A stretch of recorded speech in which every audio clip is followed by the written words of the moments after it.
Bonjour, on va terminer aujourd'hui la section 4.3 sur le bilan et les diagrammes énergétiques. Donc, pour faire un exercice, dans le fond, en lien avec à la fois le bilan et les diagrammes, donc j'ai choisi un exercice de votre cahier qui se trouve à la page 187. Donc, cette réaction-là pour laquelle on veut faire un bilan et un diagramme, c'est la synthèse de l'éthane. Donc, on a ici là, une réaction synthèse. Donc, on voit les ingrédients de base, le carbone, le dihydrogène et on a ici formation de l'éthane gazeux. Donc, le bilan, tout d'abord, c'est de savoir ma réaction ici là, de synthèse ou de formation, si vous préférez. Est-ce que c'est une réaction endothermique, donc est-ce que je dois fournir de l'énergie ou est-ce que c'est une réaction exothermique? Est-ce qu'elle dégage de l'énergie? Donc le bilan me permet de déterminer justement si ma réaction elle est endo ou exothermique et elle me permet d'estimer la variation d'énergie qui va avoir lieu au cours de la réaction. Donc ça me permet de le prévoir sans faire la réaction en laboratoire.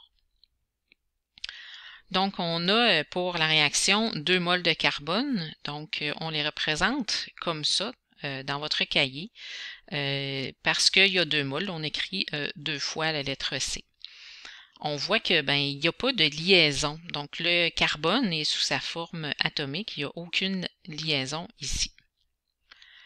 Pour le dihydrogène, en fait, dihydrogène, c'est H avec une liaison avec un autre hydrogène. Et on a 3 moles. Donc, c'est pour ça qu'on le représente 3 fois. C'est tout simplement pour se rappeler qu'on a 3 moles de H2. Et finalement, on a l'éthane ici, où on retrouve là, 2 atomes de carbone reliés entre elles avec des hydrogènes tout autour. Donc, le bilan, dans le fond, c'est de calculer combien d'énergie ça va me prendre pour briser les liens ici dans mes réactifs et combien d'énergie va dégager la formation des nouveaux liens. Donc, d'abord, l'énergie absorbée. Quand on a quelque chose ici sous sa forme atomique, il n'y a aucune énergie ici consacrée à briser les liens. Parce qu'il n'y a pas de lien chimique là, entre les atomes de carbone. Donc, 0 kJ ici pour le carbone. On ajoute à ça une quantité d'énergie nécessaire pour briser les liens hydrogène, ici H et H. Cette énergie-là, c'est pas quelque chose qu'on apprend par cœur, donc on l'a dans le cahier, dans les annexes, là, pages 420 et 421. Et puis, en évaluation, on vous fournit des tables de valeurs là, où vous avez ces valeurs-là. Donc, pour une liaison entre 2 hydrogènes, ce qu'on observe dans le tableau, c'est que c'est 435 kJ. Donc, dans ce cas-ci, je dois faire x3 parce que j'ai 3 moles de dihydrogène. Donc, ça va me faire un total d'énergie absorbée de 1305 kJ. La formation de nouveaux liens, elle va dégager de l'énergie. Donc, dans ce cas-ci, j'ai 2 types de liens. J'ai un lien ici, carbone. Donc, un lien ici, carbone-carbone. Et j'ai 6 liens au total qui unissent un carbone avec un hydrogène. Donc, pour mon lien carbone-carbone, ce que j'observe dans le tableau, c'est 347 kJ. Mais là, on se rappelle, le 347 kJ, c'est l'énergie que ça prend pour briser le lien. Donc, dans le cas de la formation d'un nouveau lien, c'est important de ne pas oublier de changer le signe, c'est-à-dire que l'énergie dégagée par la formation de nouveaux liens, c'est équivalent à l'énergie qui est absorbée quand on le brise. Donc, c'est important d'ajouter le signe négatif ici. À cela, on va ajouter les 6 liens carbone-hydrogène. Donc, le lien CH, c'est 414 kJ. Donc, important encore une fois de changer le signe. donc moins 414 kJ. Et on multiplie par 6. Dans ce cas-ci, c'est pas parce qu'il y a 6 mol, c'est parce qu'il y a 6 fois le lien CH. Donc, ça me fait un total d'énergie dégagée de moins 2831 kJ. Pour calculer le bilan, ben, tout ce qu'il nous reste à faire, c'est d'additionner ces deux valeurs-là. Donc, l'énergie absorbée, 1305 kJ, plus l'énergie dégagée, qui, elle, va toujours être négative. Donc, on va toujours avoir ce type d'opération-là. On additionne un négatif, donc ça revient à faire une soustraction. Et on va obtenir un bilan, dans ce cas-ci, de moins 1526 kJ.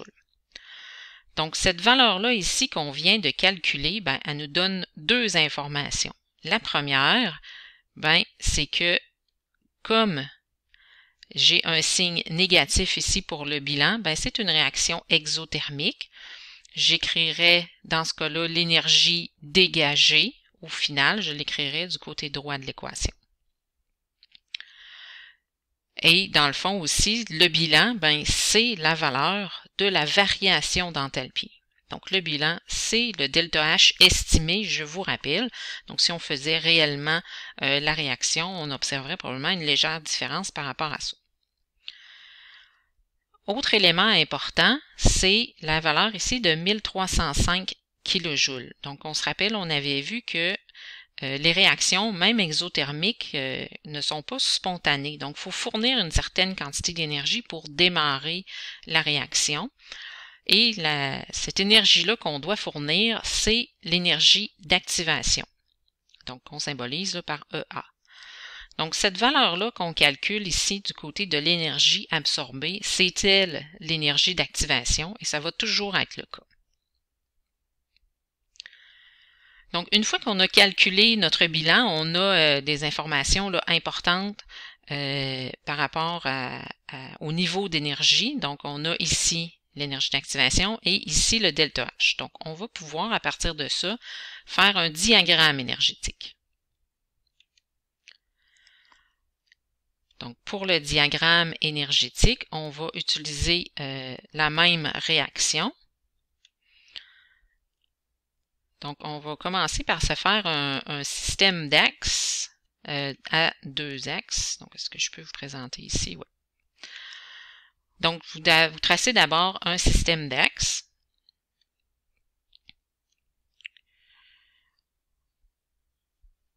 On va afficher les deux pages. Donc, sur notre système d'axes ici, sur l'axe d'Y, je vous rappelle, c'est pas vraiment un axe gradué, c'est simplement pour montrer la direction de la propagation, de la progression de la réaction, pardon. Sur l'axe des Y, par contre, on indique la valeur de ΔH. Voyons. J'arrive pas. Voilà. Donc, ici, sur l'axe des Y, on a l'enthalpie en kilojoules.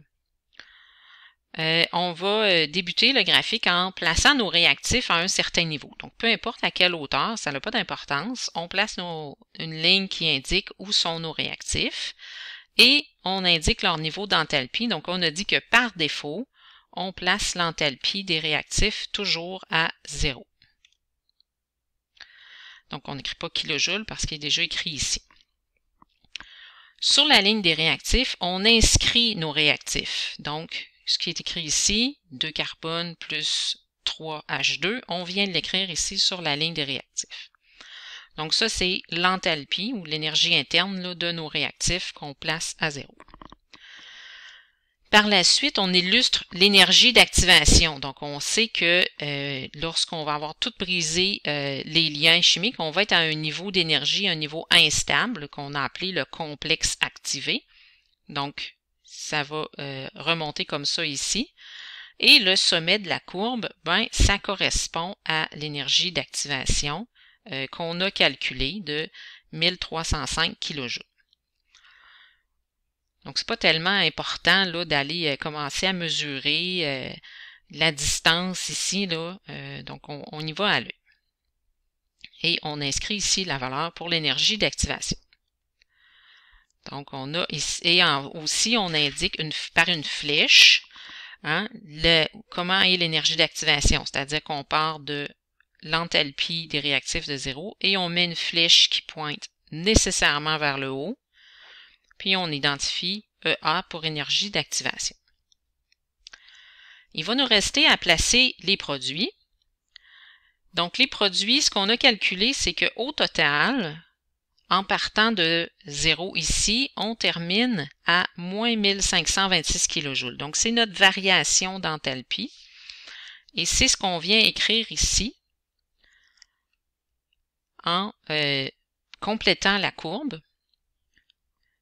ici, pour une réaction exothermique. Donc, on a la courbe typique ici d'une réaction exothermique où il y a une certaine quantité d'énergie qui est dégagée au cours de la réaction. Et on vient inscrire nos produits ici sur la ligne à la fin qui indique les produits de la réaction. Donc, dans ce cas-ci, il y a seulement du C2H6. Et on termine le tout en mettant une flèche qui pointe vers le bas parce qu'on a une variation d'énergie négative, donc de l'énergie dégagée au cours de la réaction. Pour ceux qui se demandent là, où est le moins 2831, ben, en fait, le moins 2831, c'est la différence d'énergie entre l'enthalpie du complexe activé et l'enthalpie des produits. Donc, il serait ici, là, du sommet de la courbe jusqu'en bas ici à l'enthalpie des produits. Donc, ça complète là, la façon de faire un diagramme énergétique là, à l'aide du bilan. On pourrait également, à partir de ces éléments-là, donc on pourrait vous poser certaines questions. Par exemple, on peut vous donner un graphique et vous poser certaines questions. Donc, par exemple, j'ai repris ici le même diagramme que la page précédente sur la formation de l'éthane. Donc, je vous pose 3 questions en lien avec ce diagramme-là. Puis, je vous invite à faire pause et tenter de répondre à ces questions-là. Puis, je vous reviens par après avec les réponses.